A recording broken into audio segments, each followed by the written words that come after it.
right, man. I don't think we need that much of introductions, Mike, do we?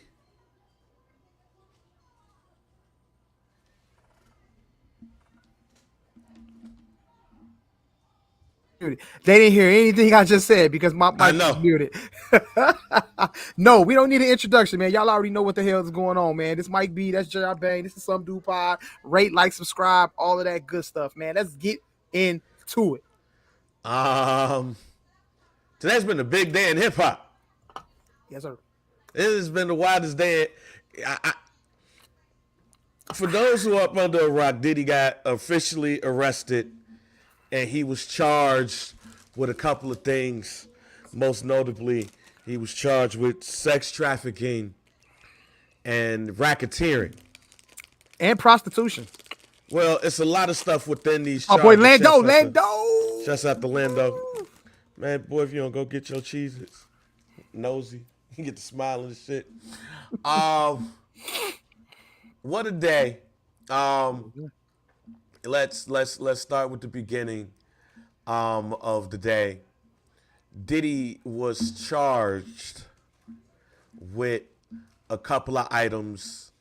The biggest items is basically what we know is sex trafficking and racketeering charges and kidnapping charges.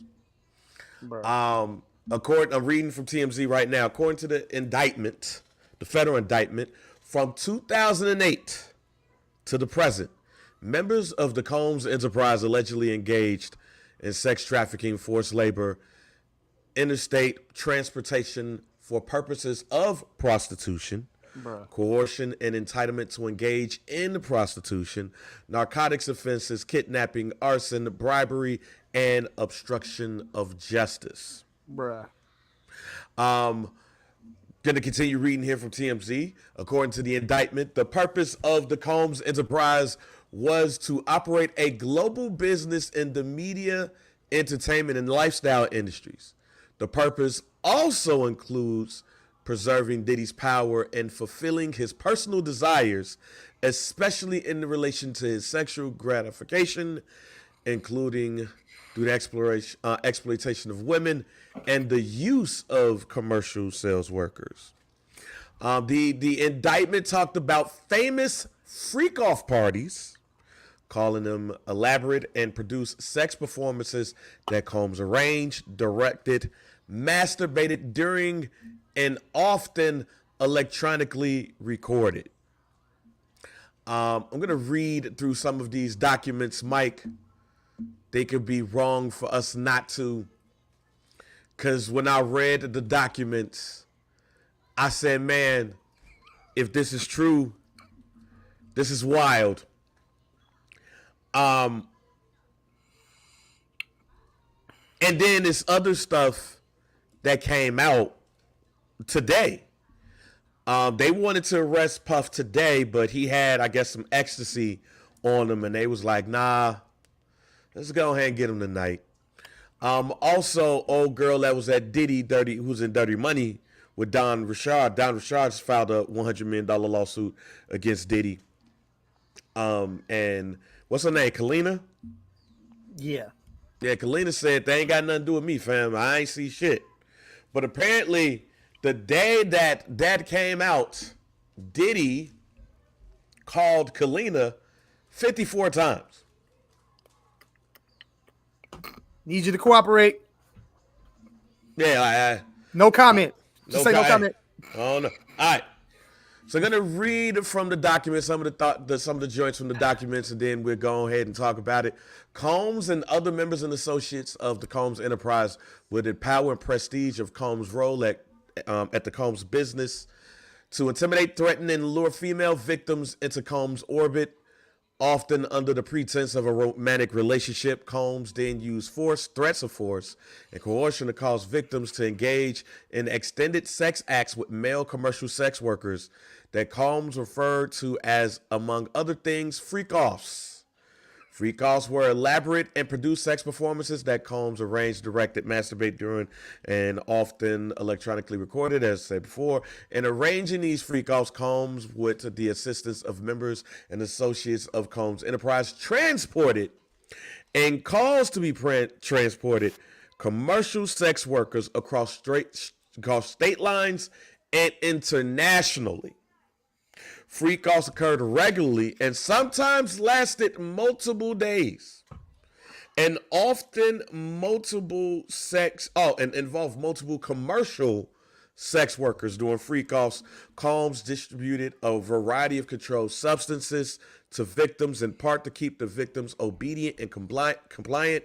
Sometimes, unbeknownst to the victims, Combs kept videos he filmed of the victims engaging in sex acts with commercial sex workers. After the freak-offs, Combs and the victims typically received IV fluids to recover from the physical exertion and drug use. This is Mike. Let's start there. Bang. Before we go any further, this is going to make an incredible movie one day. One day. I don't know when it's going to happen, but this is going to make an incredible movie. So, the documentary or movie surrounding this, it's going to be legendary. So, this is, I might be wrong, and we're going to have to find out this throughout the trial. But it sounds like to me, in this right here, it's not like he invited Hollywood to this shit.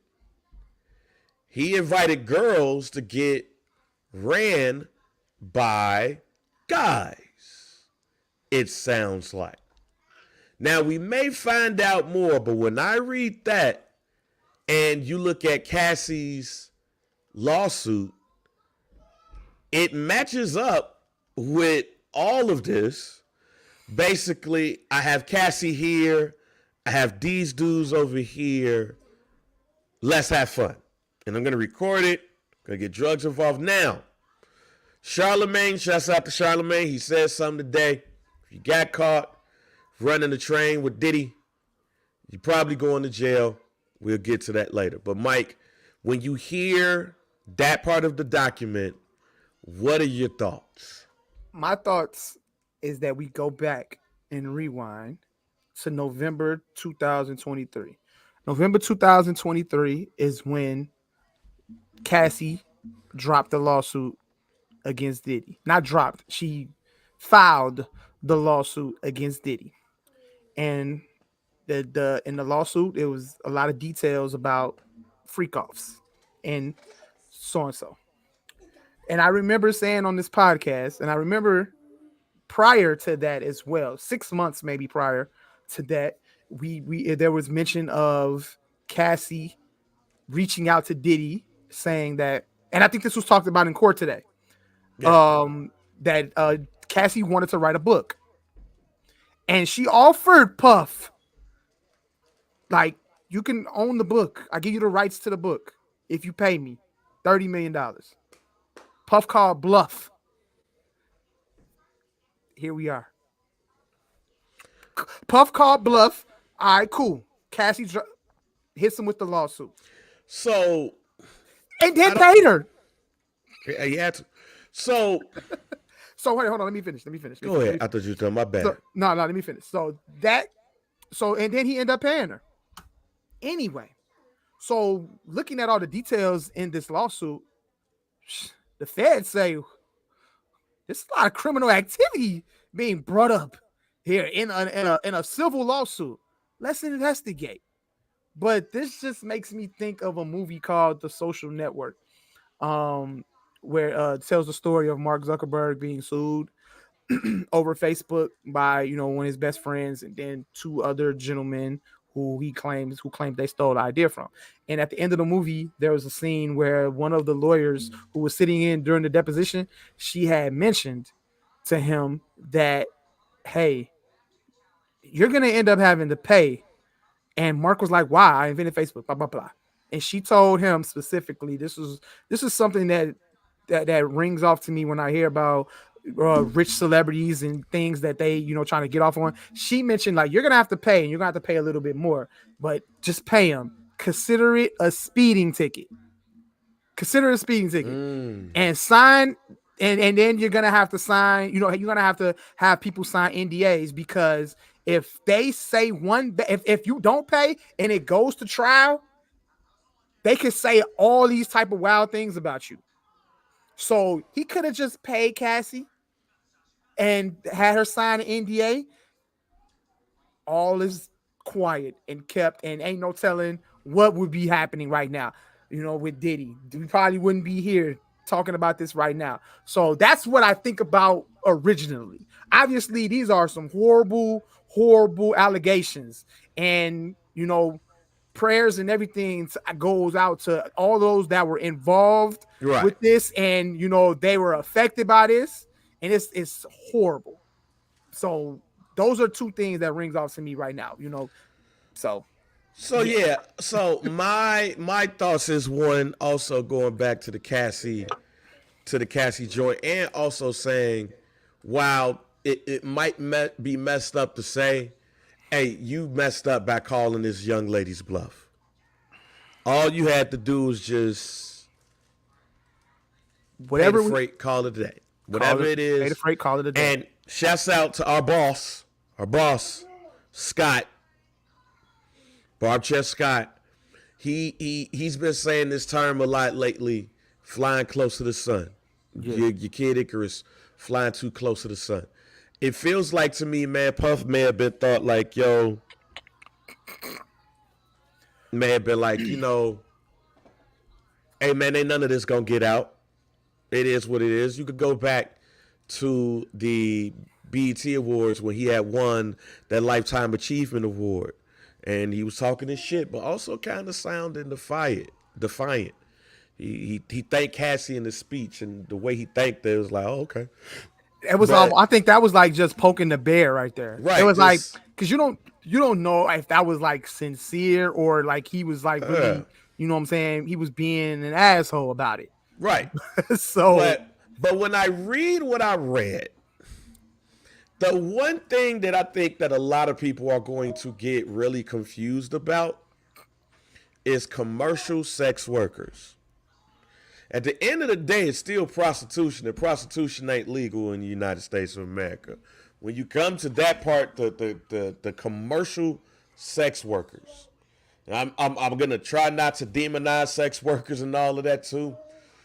This is part that I ain't gonna front. I laughed at, because all I thought about was they're flying sex workers from all across the world for these freak-offs.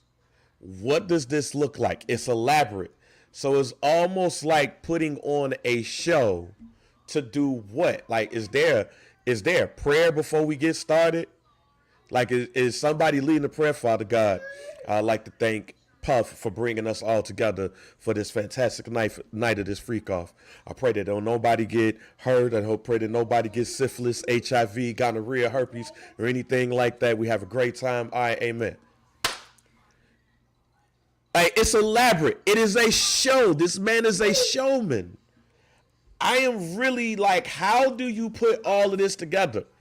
I think I'm just gonna speak for me here, because I don't wanna incriminalize anybody. But if you did something with women and the homies, you just like, yo, come through the crib. We about to. This man, as you read this document, is literally in hotels putting baby oil, and we'll get to that in a minute, in the rooms, in the hotels. So even I'm looking at the people who run these hotels, and Diddy coming, and he's renting all of these rooms. You know what he's renting these rooms for. Like, so you thought Diddy was renting 100 rooms for 200 people? They just thought it was a Diddy party. Right, we just thought it was a Diddy party, because some of these things happen at a hotel. In fact, let me go to the rest of the joint. But you know what? Hold on, before you keep reading, Bang Joe. It's also mind blowing to me to think that this nigga is he's a fucking criminal mastermind. So no. All right, go ahead. All right, go ahead. Keep going. Pause on that. Let's not. Keep going. There's more to this. Members and associates of Combs Enterprise, including high-ranking supervisors, staff, security, household staff, personal assistants, and other Combs business employees facilitated the freak-offs, among other things. Hold on for a second. See, it's y'all be cool. Bang being a parent on the pod, y'all. This is normal Hey, day. Landon, come get your game. Normal Tuesday, y'all. Normal Tuesday. I tell Landon to go upstairs, and he leaves his game. Normal Tuesday. Members is all right. It's normal Tuesday. Okay. All right, so members and associates, come get your game and then go. Members, associates of the Combs enterprise, including high-ranking supervisors, security staff, household, personal assistants, and other Combs business employees, facilitated the freak-offs, among other things, booking hotel rooms for the freak-offs, stocking the hotel rooms in advance with the required freak-off supplies, including controlled substances, baby oil, lubricant, extra linens, and lighting, cleaning the hotel rooms after the freak-offs to try to mitigate room damage, arranging travel for the victims, commercial sex workers, and Combs to and from the freak-offs, resupplying Combs with requested supplies, delivering large sums of cash to Combs to pay the commercial sex workers, and scheduling the delivery of IV fluids. In March 2024, during one of the searches of Combs' residence in Miami, Florida, and Los Angeles, California, law enforcement seized various freak-off supplies, including narcotics and more than 1,000 bottles of baby oil and lubricant. Let's stop right here. Fam, as I said, they found the supplies at the crib, but you rented the hotel. You rented the hotel rooms.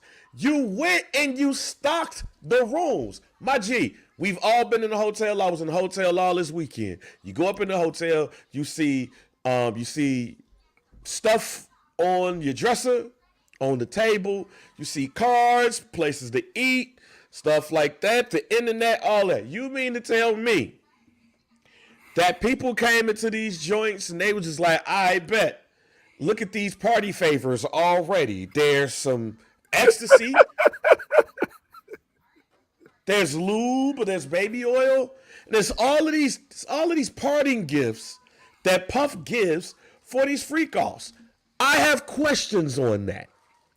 Because again, they didn't say this happened at his house, or at least we ain't got there yet. It said that at the hotel. So again, Puff in Miami or in LA, wherever these shits happen at, rents a hotel room, plenty of hotel rooms for a freak off. So I'm interested, very interested, to find out, like, were people going to room? Was it somebody in the room waiting? Like, was there a sex worker that was waiting in that room? Like, did somebody have a book that said, insert celebrity here, you go to room 225, Miguel is waiting on you. Like speed dating. Right. It's hey, celebrity number 5, Veronica is waiting on you at room 557. We got everything that you wanted there. In fact, matter of fact, we have this big celebrity right here. You got the penthouse suite. We got 5 men and 5 women as you requested. They all having sex. You get to watch. And Puff is going to slide through, and he's going to kick it with you in a second.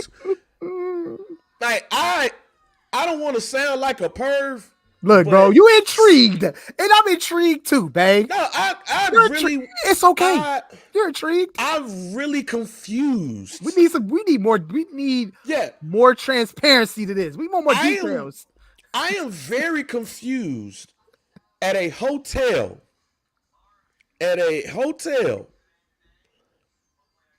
Renting rooms, and they know this is for this. Puff can't rent 100 rooms in a hotel and then tell his people to come put these things in a hotel, and the people in the hotel don't know what's going on. Yeah. Like, imagine, it's kind of what I had said when we did the damn Diddy show. Yeah. I said, imagine you staying at a Diddy party till a certain time. Like the homie say, hey, I'm about to go. I think you should come. No, man, I'ma stay. No, bruh. You should come home with us. No, man, they said stay. Boom, boom, boom. All right, it's on you. And then you get to that point where the party switches. So let's just say the party switches at 12. Doors lock. New music plays. New lighting. And then there's rooms. And you start walking past the room and you see insert celebrity here with sex worker here. You see unwilling participant there getting touched on, but you don't know that it's an unwilling participant getting touched on by insert employee number here. And then you walk past the room and there's a girl that's just sitting on the bed and she's just like, why the fuck am I here? And then you get to talking, y'all end up messing around, and then when you wake up and you get ready to leave Diddy's house at 10 o'clock a.m., you open his front door, and then that same girl you see gets thrown into a goddamn Econoline van with no windows, and it's shut. And you like, what the fuck that just happened? That's what I pictured then. That's what I now picture now, and it is worse than that. Because, man, oh man, I can't understand for the life of me how Puff can rent all of these rooms, have all of these people put in sexual party favors, including drugs, and then there's sex workers that comes and they're in these rooms, and then there are other people come, and then all of a sudden it's one big ass orgy across this damn hotel, and all of the people that's doing that renting the hotel is like, well, we got our money tonight.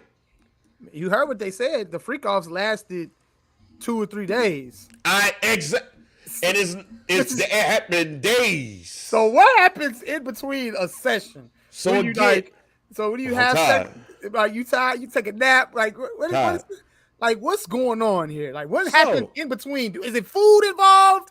Are these people getting fed? Is it Gatorade? Like what is this? Is it water? Like, yeah, like. Is this sponsored by Dashani? I don't know. It's nasty. That's nasty. Hey. Sorry, Dashani. Now, again, I'm just reading the documents. Yeah. We'll get to house shit later. We're just reading the documents.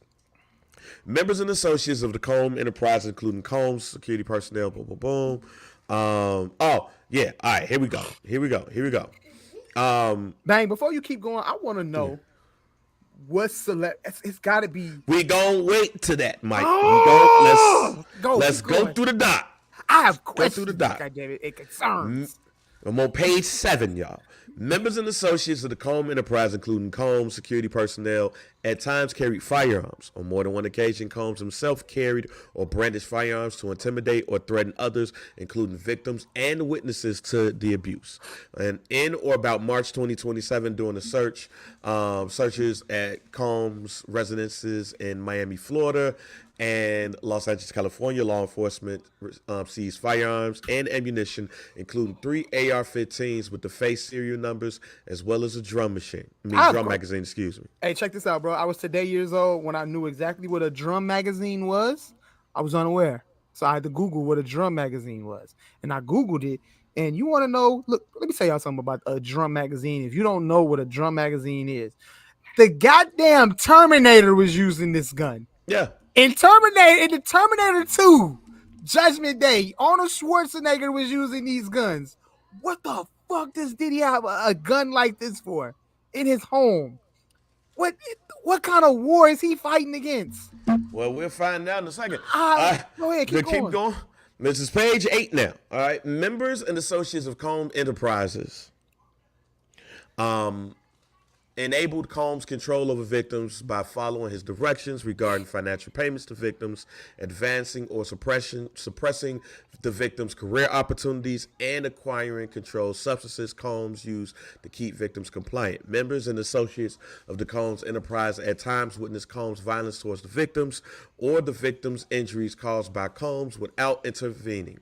Instead, members and associates of the Combs Enterprise helped conceal the violence and abuse by, among other things, assisting Combs in monitoring and preventing victims from leaving locations such as home, hotels, or Combs residences. Now, this is when we get to the residence part. These occasions included instances in which a victim was required to remain in hiding, sometimes for several days at a time, to recover from injuries Combs inflicted without being publicly observed. Members and associates of the Combs enterprise assisted Combs in locating and contacting victims who attempted to flee his abuse. When employees witnesses to his abuse, when employees witnesses to his abuse or others threaten Combs' authority or reputation, Combs and members and associates of the enterprise engage in acts of violence, threats of financial and reputable harm, reputational harm, and verbal abuse. These acts of violence includes kidnapping and arson. Pause right there. If we want to go back, when a lot of this stuff started coming out, there was something that came up about Kid Cudi. He did that shit. And Cassie was apparently talking. And Puff blew up, allegedly blew up Kid Cudi's car. He did that shit. They said, they asked Cudi or whatever or something like that. I'll find it later in the show. But Cudi was like, yeah, that happened. Just like nonchalantly. So... That's just one instance we know. That's not funny, bro, but it's fucking hilarious, fam.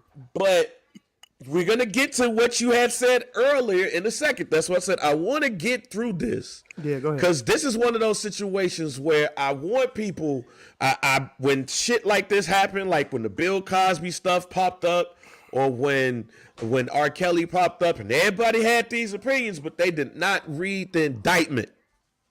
Read the indictment to get full information, and you'll be like, oh, not saying that you got to believe it or not, because it's still innocent until proven guilty, but you like, whoa, this shit's deeper than I thought. When Combs' authority or reputation was threatened with the possibility of a negative publicity or legal and law enforcement action against him, including in or about late 2023, following public allegations of Combs' crimes, Combs and members and associates of the enterprise pressured witnesses and victims, including attempted bribery, to stay silent and not report what they experienced and knew to law enforcement on calls. Combs and other members and associates of the enterprise, among other things, provided these victims and witnesses with the false narrative of events in an effort to conceal Combs' crimes. Combs calls these calls to be recorded on at least 2 occasions.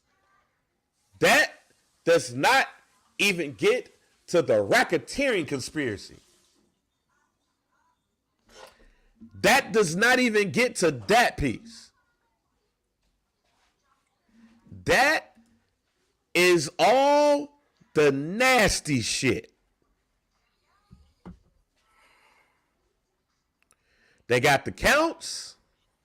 You can read it, get the information, you find out what's going on.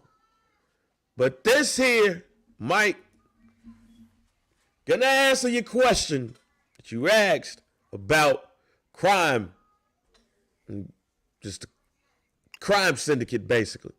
Yes, Mike, this document says 2008, not 1993, not any time at Uptown, does not say anything about the 90s heyday of Bad Boy. Says 2008. Mike, I think you know just as well as I do, outside of Diddy Dirty Money, making the band type shit, Bad Boy wasn't really popping around that time. So, if I'm reading what I just read right now, Diddy retired from the music game. He found a brand new hustle. That hustle, if I'm reading what I'm reading, is sex trafficking and being a mob boss through his organization. Well, you know what? She said 2008. 2008, I think Making the Band was popping. Yeah, that's what I said. That's Making the Band. That's Day 26. Yeah. That's Danny Kane. Yeah, then after that, when we get to like 2009, 2010-ish, you have Diddy Dirty Money. Yeah. Well, a little bit later than that. Around that time, like Last Train to Paris comes out what time? What year?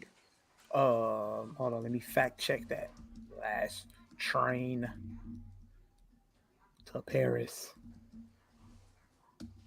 came out in 2010. Yeah, see, took that. That's what I said. That came out 2010. Yeah, it sounds like to me that this right here was Diddy retired from music, basically, and just doing shit and recruiting. If I read this document, Bruh, how did Diddy go from being a musical icon to a master criminal? I got an answer to that. I'm gonna answer it like this. This is a conversation that me and my father had before I left and after I got back this morning. This right here is less about sexual gratification and more about power. Yeah. Now, people are who they are. And then when you get money, you multiply all of that. Puff, at that time, has a lot of money. He got projects here and there, but he got a lot of time. Puff was around here talking about vote or die. Bruh. He's just doing shit. Bruh. He had vote or die. Look, it's you Make say it in the band. Wait a minute, Mike. Wait a minute.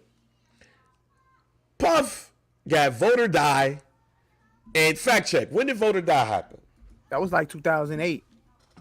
Yeah, let's go. Let's When was Obama's first term?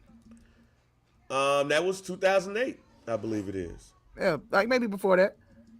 Or 04. No, not matter of fact, you right. What was it? Who's the John Kerry? No, is that who was trying to? When he was going against Bush? Okay, yeah, John Kerry. No, that's 2004. Okay. So Puff had the vote or die Bang, shit. I do vote, motherfucker. Okay, I don't know. He did vote or die in 2024, and then he changed it to Obama or die. Yeah. So Puff around 2008 is just doing shit. For sure. He doing this. He got making of the band. He had all these shits is going on, fam. He got Press Play that came out in 2005, and then that didn't. I don't think that necessarily did well. No, that the wasn't. movie. That was no. Yeah, the movie thing didn't work out really because he was in Carlito's Way for some reason. He was in Monsters Ball too, right? Yeah, he was in Monsters Ball. Shouts out to my little brother who got mad at us because we didn't want him to see that. True. And shit. But then he was changing his name. He was doing all that shit. Yeah. For sure. And he went and he did the I Want to Work for Diddy. Let's not forget about that. I don't remember that. Yeah, he did the show that I Want to Work for Diddy. So let's not skip that because it was people that wanted to work for Diddy. And then he got goddamn Dirty Money. Remember, he tried to do some shit with a couple of people. I think he was managing Rick Ross at one point. I think it was like one more person. He did Dirty Money. He did that 2010. Man had Machine Gun Kelly. He had French Montana. Yeah, Janelle Monáe. Janelle Monáe, yeah. Shit, I think Janelle Monáe's last album was on Bad Boy. I believe so. She put out. She's still under contract with Bad Boy, which is crazy. So yeah, it was a lot of shit that was just going on. There was just random shit. Matter of fact, a role that I remember, the only role that I really could think of from Puff that I remember is Get Him to the Greek. Now, I want y'all keep this in mind because I have one meeting with Puff. That's when Diddy Dirty Money had their tour at the House of Blues. Mm-hmm. Me and my cousin went up there. My cousin was like, yo, I need you to film this interview. I was like, yo, I got a camera, tripod. We get it started, get it taken care of. And we filmed the interview. I'll find it for reference. I remember Puff dropping a whole bunch of money on the ground And I was about to go pick that bitch up. But then I was like, nope, too many niggas here. Don't want to get beat up. But I could use that bread. I also remember Puff saying, yo, we gonna get you a case of Ciroc. And I was like, hey, don't forget about the cameraman. Very interesting interaction. That's on camera. We go through the back. We're now in the back. And some dude that says that he's Tiger's road manager is pissed because Tiger's supposed to be on stage and Red Cafe is still on that stage. If you went to that show, remember, Red Cafe spent way too long of a time on that stage. Because I remember telling my cousin, damn, is Red Cafe still on stage? He got enough songs for this? Like, why is Red Cafe still on stage? So then this dude that's supposed to be Tiger's road manager is yelling at Puff.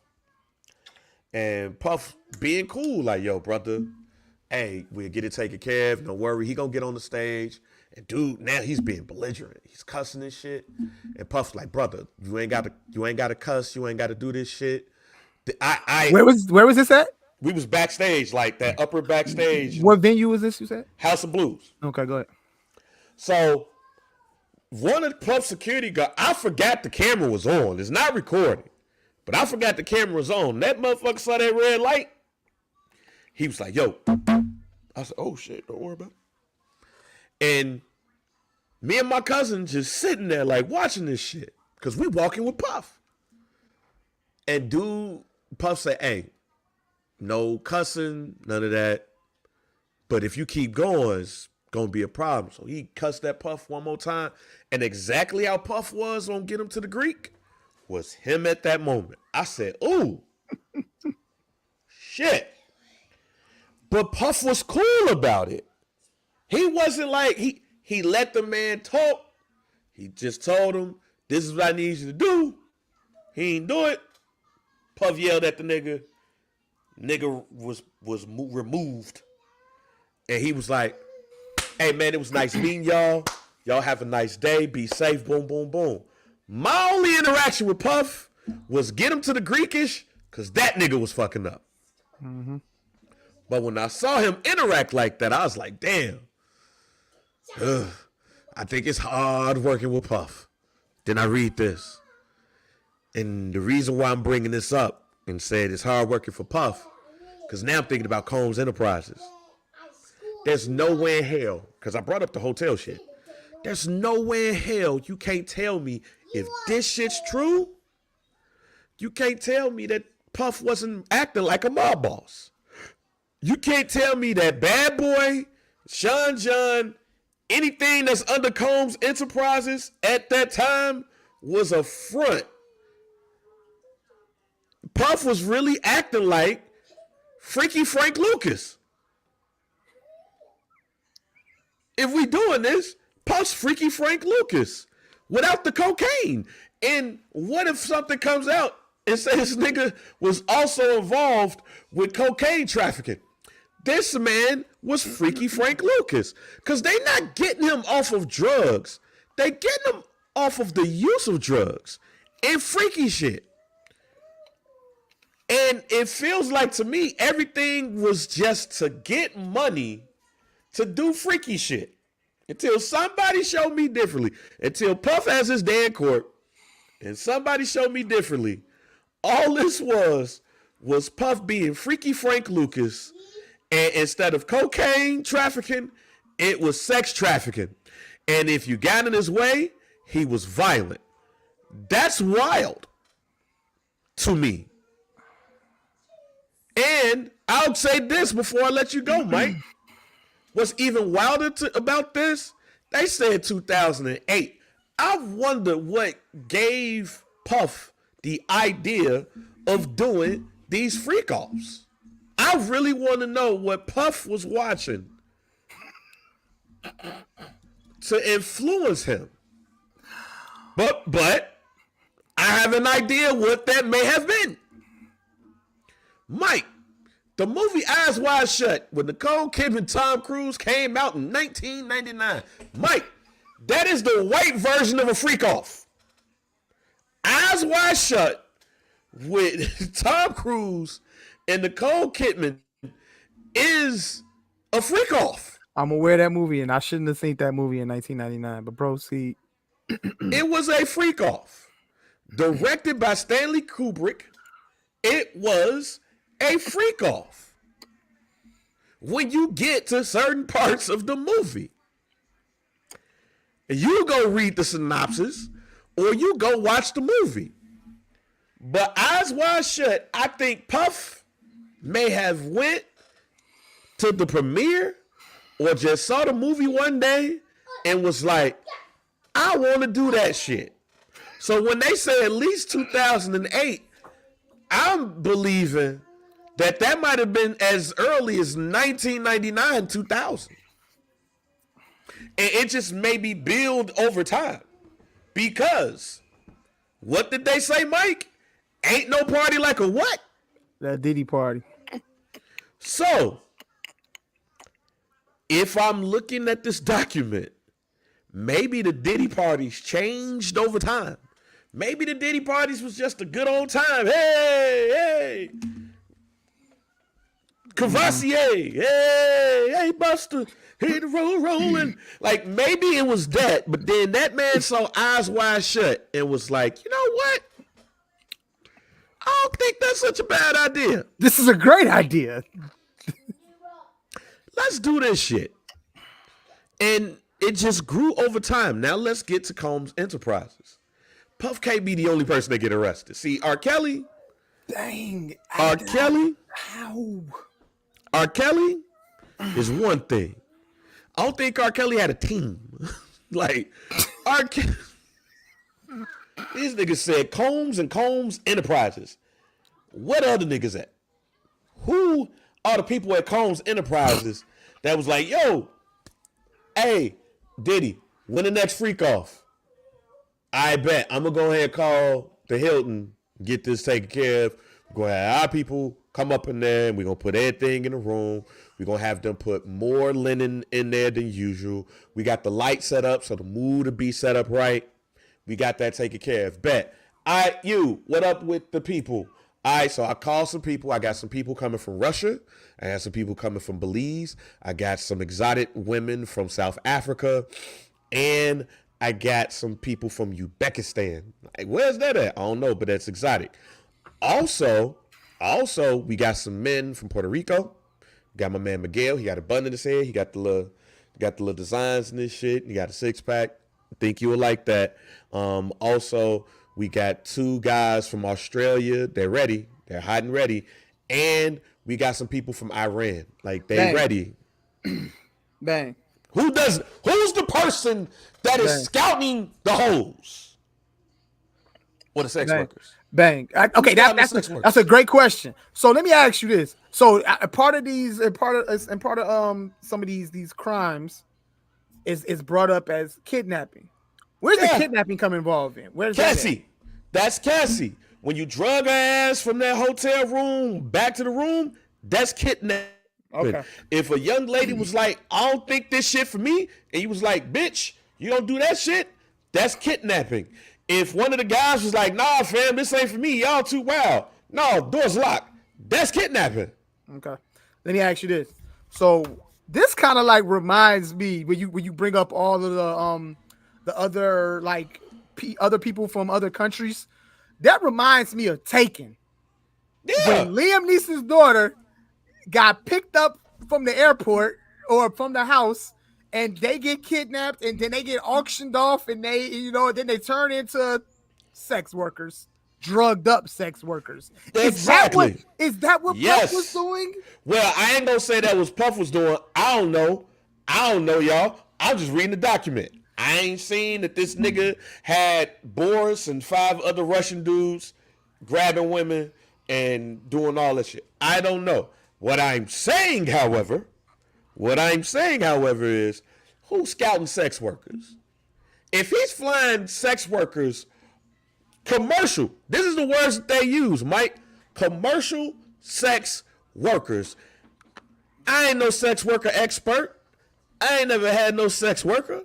But if I heard somebody say commercial sex worker, this is a person who knows their job is to have sex and they're going to get paid. Who recruiting sex workers locally, nationally, and internationally?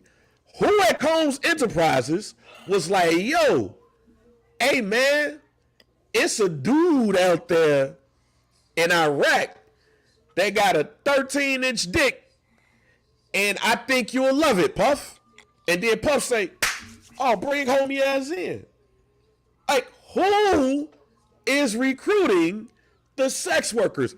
That right there, if this is true, is why Puff can't be the only person that's arrested. And the R. Kelly thing, I think more than one person, more than R. Kelly should have got arrested. If what R. Kelly did was true, R. Kelly should not be the only person in jail. But I don't think R. Kelly had a team. He had homies. If this is true, Puff had a team. His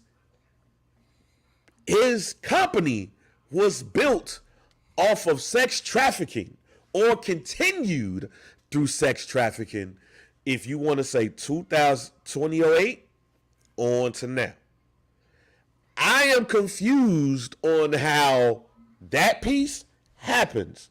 I'm sorry. I ain't well versed in none of this shit. But when you say, and there's going to be people that read this and say commercial sex workers, like they knew what they was getting into. That's prostitution. You can still go to jail for that shit. Mm-hmm. But when you say nationally and internationally, like how, if we're taking away from the kidnapping and maybe holding people against their will, because I don't think everybody was held against their will, I am confused on how you can just get these people. Is there like a commercial sex worker database across the world? Oh, we about to find out. That people just look at to say, hey, I think this would be good for the freak off. You have to have some. Puff can't do all of this alone.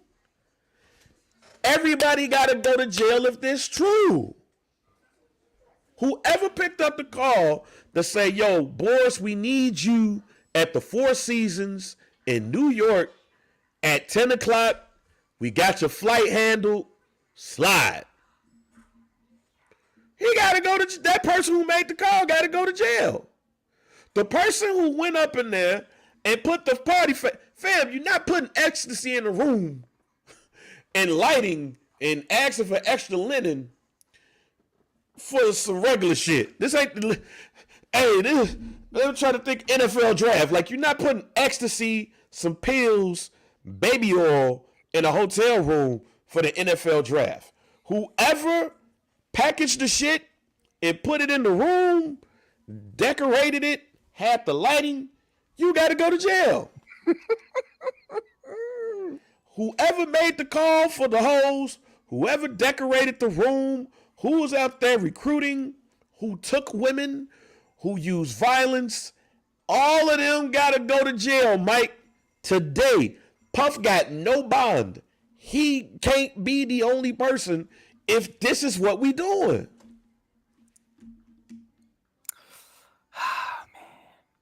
This sounds bad, Mike. This sounds so bad. I said at the beginning of the show, this is a bad day in hip hop. Yep. But then I thought about it. Oh, this is a bad day in music. Because I don't think it was just niggas that was going to freak offs. Hey, look, man. See, look, that's what I'm. Look here, man. Look at me. I want to know what celebrities, which R&B female R&B singers, which one of you actresses, whatever, sports superstars, who was there? Who participated? Who partaked in these freak offs? Because I know it is. Just pay attention to the celebrities that's quiet right now. Those are the ones that like, oh shit. They just dropped a video in the chat. Oh shit. And I ain't gonna hold you, chat. Apparently there's a video of Puff taking the IV drip with his mom. What? Now I got questions on that I won't bring up on the show. What? I'll talk about this. I'll talk about that after the show. What? But I got questions on that. But I also want to. No. I'll just say it like this. We talking about Combs Enterprise. I want to know how much the family was involved in this. Yeah, Justin, King Combs, what's the other one? What's I'll be sure son's name? Quincy. His Yeah. mom. Like I want to. You talking about Diddy's mom? Diddy's mom was involved in the freak off. No, show? I said I want to know. I'm not gonna say Diddy mom was out there. I ain't gonna say Diddy mom was out there like, hey son, this is a great ass party. Hey, Boris about to take me upstairs. We about to see what Boris do, son. We about to see what Boris do. Nah, I ain't saying that. Yeah, Joe. But look, man, look. I want to know how and why, or how is Diddy able to craft this master criminal organization and not be able to actually separate himself from it to where he can get tracked down like this? I don't understand. Like it feel like yeah, he's the master of this criminal organization, but it feels like he's also one of the dumbest criminals in the world at the same time. Because how do you get popped off like this? I mean, how are you? It's like he was almost like he was doing this shit he was hiding out in the public doing it. You know what I'm saying? Like it's like, yeah, I'm doing this shit, bro. This shit is all cool. And I feel like he was too hands-on with this. He was that's the point that I'm making. He's way too to be a criminal boss, bro. To be like a mob boss, you were way too hands-on. Well, Mike, again, somebody's gonna have to tell somebody in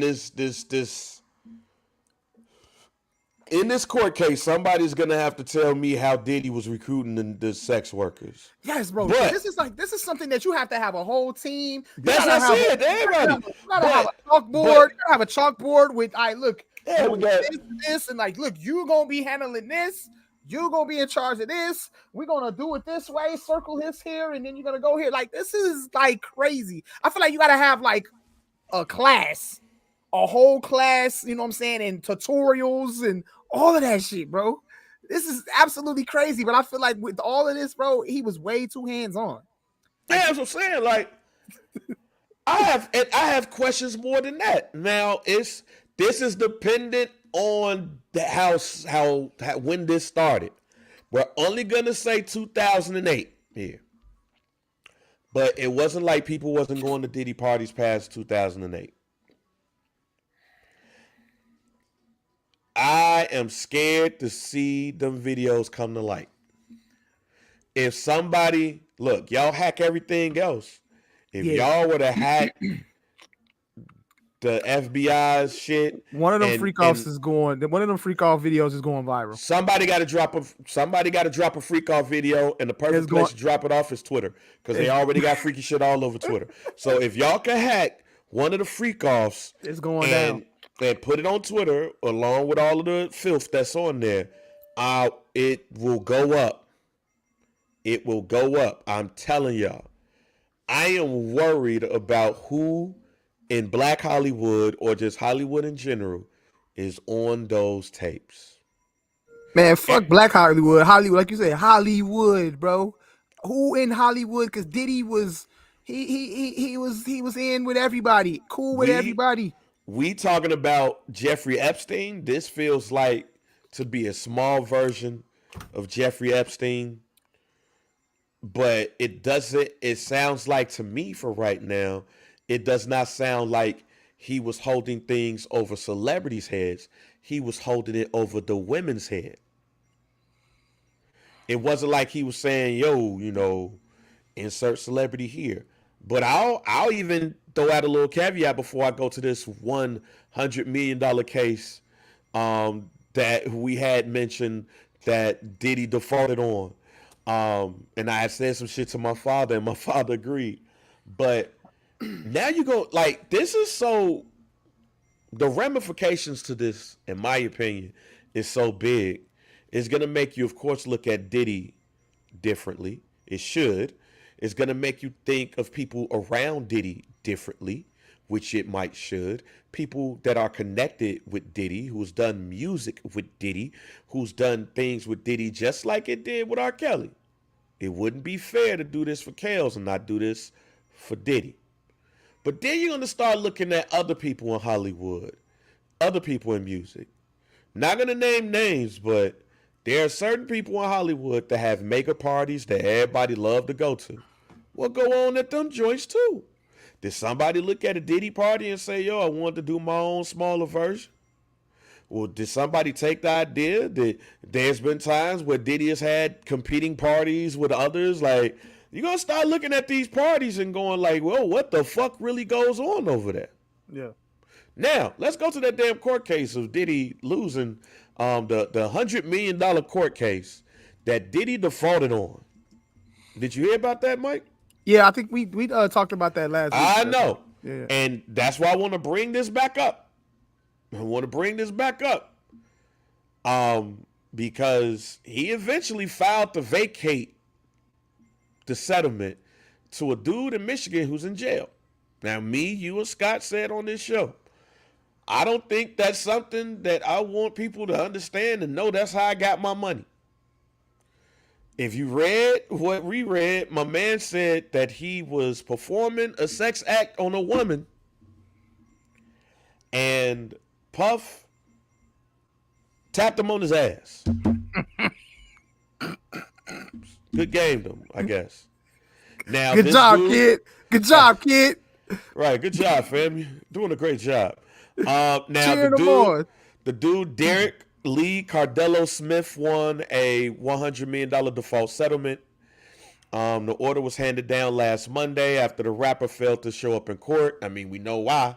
And they ordered or required Diddy to pay $10 million a month starting in October.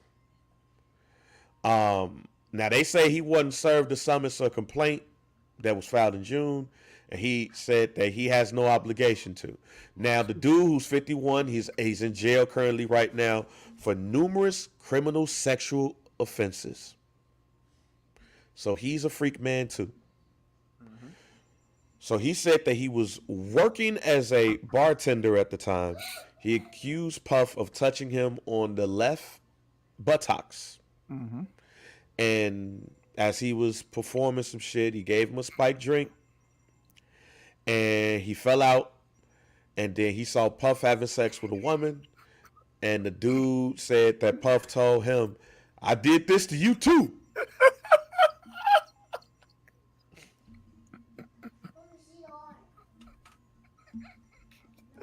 Oh my God, man. I did this to you too. Go ahead. So I can imagine you, I can't, my bad, I don't know. I can't imagine this dude waking up on his stomach. Like, man, what the fuck? Damn, Diddy, what you doing? Shit, I did this to you too. And you like, oh. Oh. What you mean? You did what to me?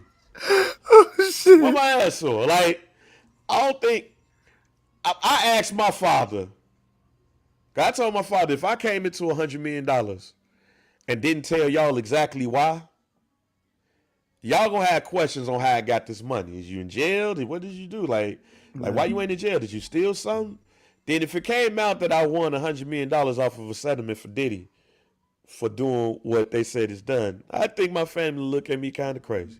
Oh yeah, absolutely. What the fuck you was doing at a Diddy party? We got a lot of questions. The first question is, why were you at a Diddy party? Right. What was you doing?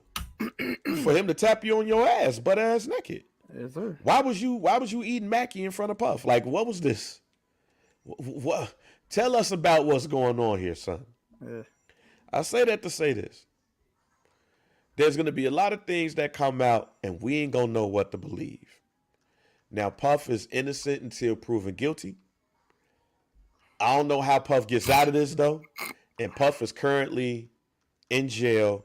He was denied bond. Puff offered a $50 million bond, paid the mortgage off $18 million off of a house that he owned to use as collateral, gave up his passport, and everybody from his mom to his daughters gave up their passport too. So Puff wanted to show everybody that he was not a flight risk. And the judge was like, nah, it's a lot of wild shit in this doc, fam. You can't get out. Now I'm going to add to this, because I think it's important to add to this. This is not only over Puff's head right now. The fact that Puff can't get out of jail until trial is wild. Not saying this should not happen. That's not what I'm saying. It's just when you think of all of this shit, the last thing that you could think of is that somebody like Puff, for years, been the first or second richest man in hip hop, a billionaire, vote or die. He's been ingrained in our music since the 90s. Jodeci, Forever My Lady. God damn it, the remix, Come and Talk to Me. Mary J. Blige, What's the 411? Big. Goddamn 112, Total. Faith Evans.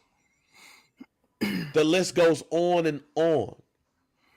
My question to you, Mike. We did this with Kels.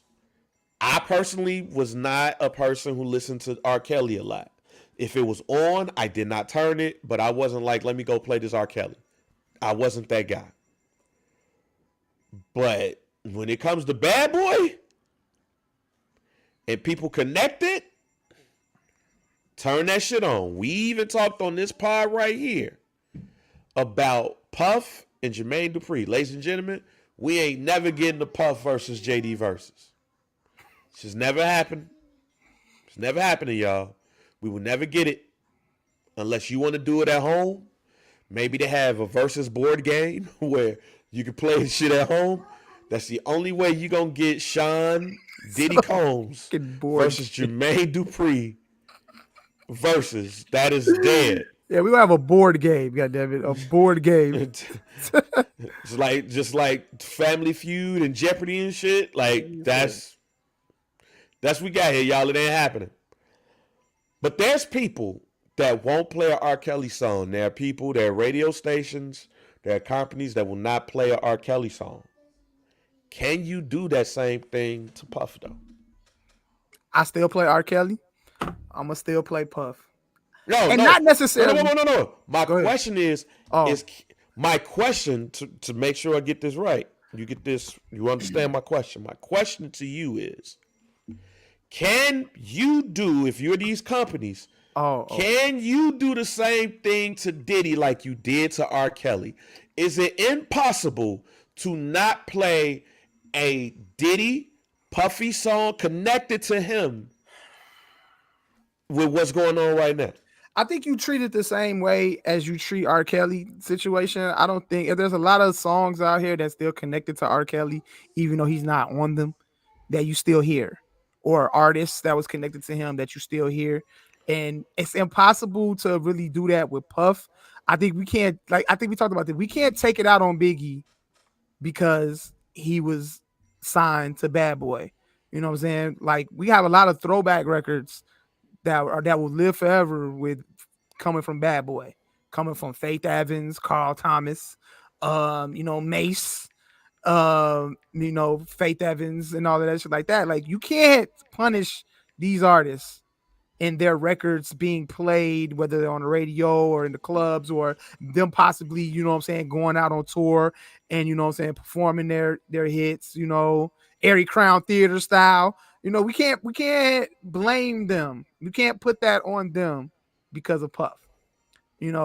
So I don't see that happening in any way, shape, or form. Now, if it's like a record that's like directly has Puff on it, him rapping or whatever, I don't think you play that. His ad libs and shit are on a lot of songs. Nah, he's in the video. Ad libs. No. Hear me out. Hear me out.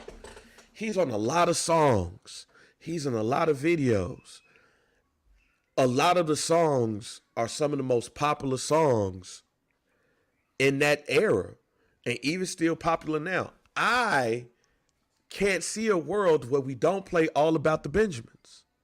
I can't see a world where we don't play More Money, More Problems. I can't see More Money, a More Problems world. is one thing, but All About the Benjamins is, I understand what you're saying. I can't see a world where I don't get amped up to the forever. His first verse. Yeah. It's the best, probably the best verse that man has ever done in his life. And when you listen to Puff and that song and the build up, it gets you amped. We've heard that shit on sports and all of that shit. We hear Puff and Big at sporting events. Yeah. It's hard for me to remove all of that because this man is so ingrained in us. When you listen to Jodeci Come and Talk to Me, you know that's the Puff remix. When you listen to 411, you know that's Puff. I'm not saying don't play it, because I'm going to play all of those songs that I named. Absolutely. That's me. I'm saying that because Puff is so ingrained in the 90s. His music owns 92 or music that he was involved in owns like 92 to 99. We ain't even got to get to the 2000s.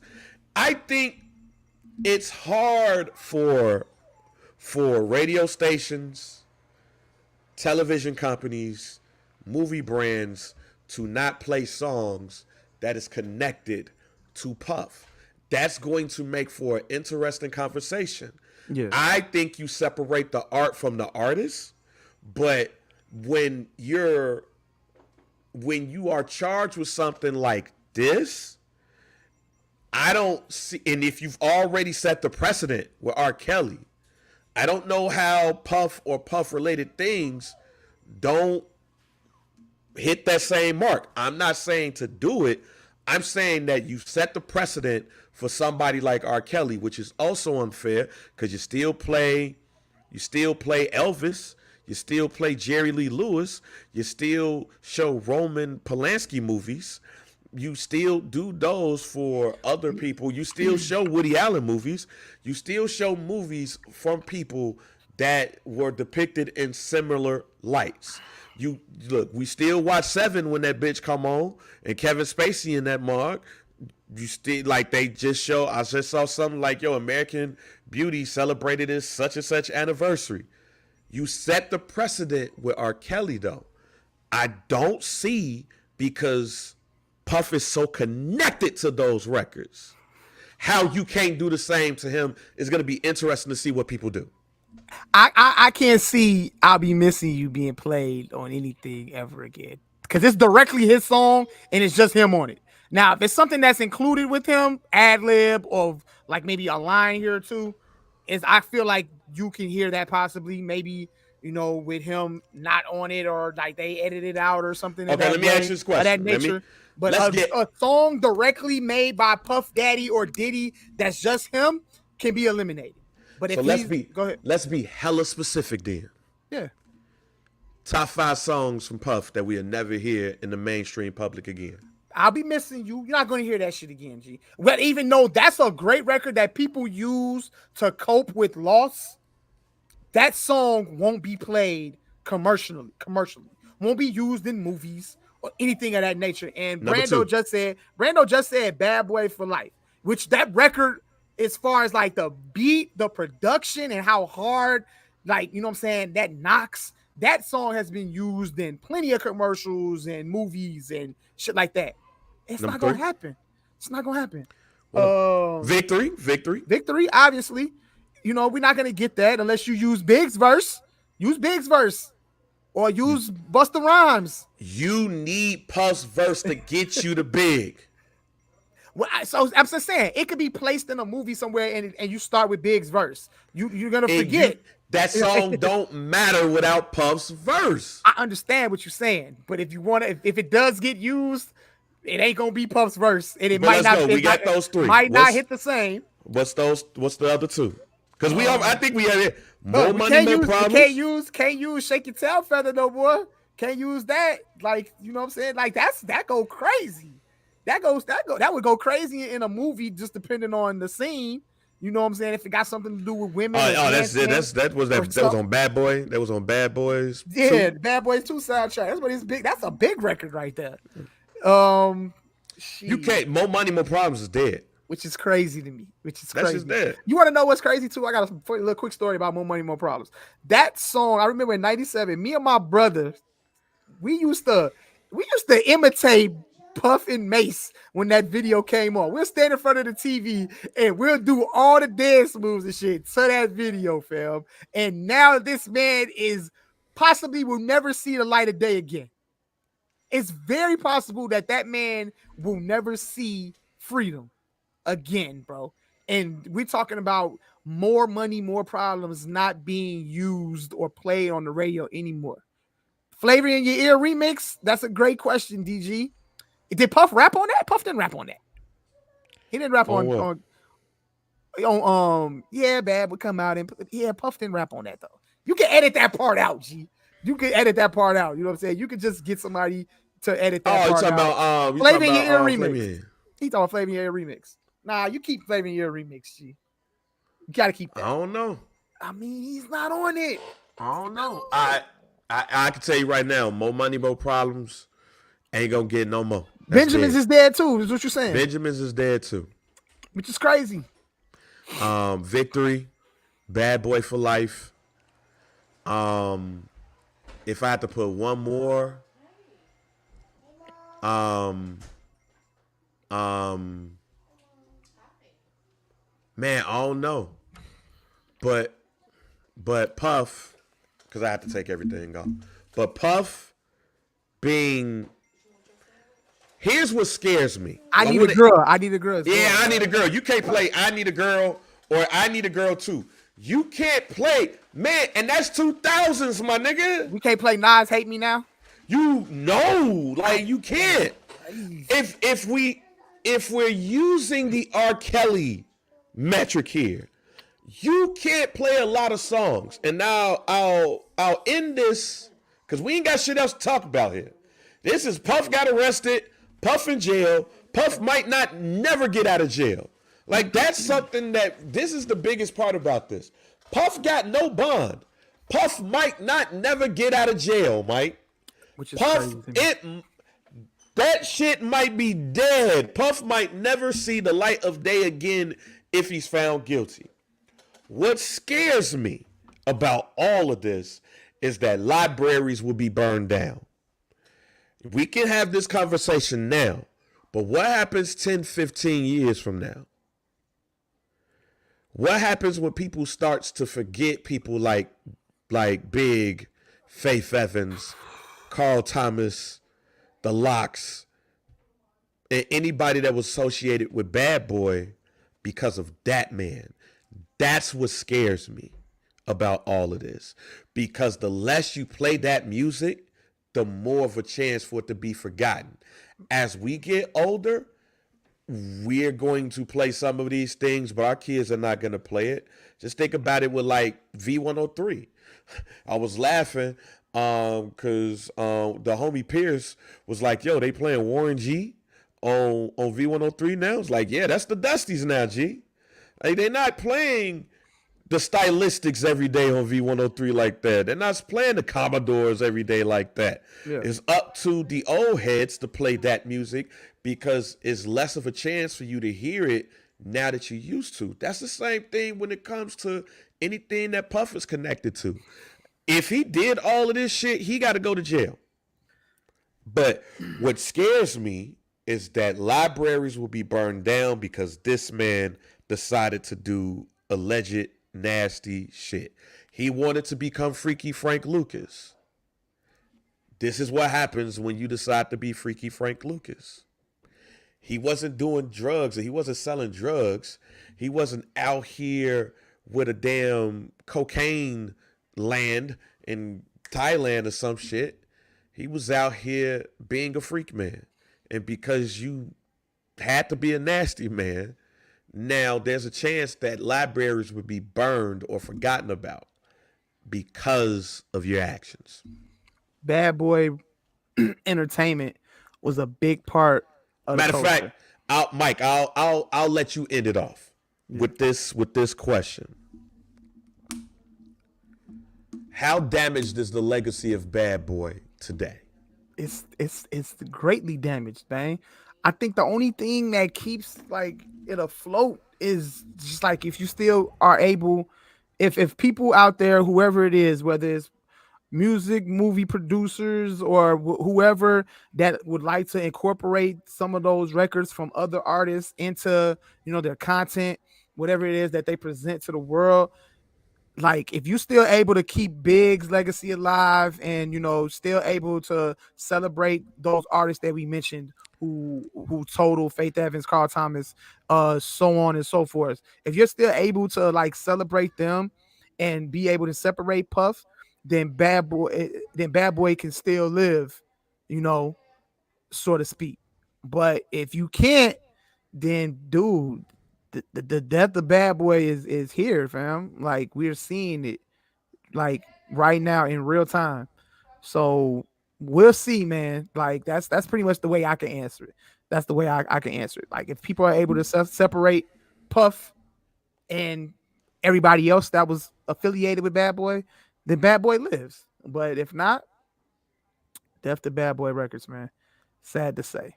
And this is like you said, man. This is one historic day in hip hop, in entertainment in general. This is very historic, and you hate to be on the bad side of history. So, yeah. Well, end us off, Mike. It's gonna be a crazy, crazy movie one day, man. Crazy, crazy movie, man. Some do pod, rate, like, subscribe. Anywhere podcasts are available, make sure you search the Barber's Chair Network. That's where you'll find Some Do Pod. We on IG at Some Do Pod. We on Twitter at Some Do Pod. Facebook group hashtag Some Do Pod. At Mike B _ CHR at JR Bang. It's Craig Mac. Oh, my fault. I'm looking at the comments. My bad. The Fall Off of Bad Boy book is going 4 times platinum. Whoever writes it.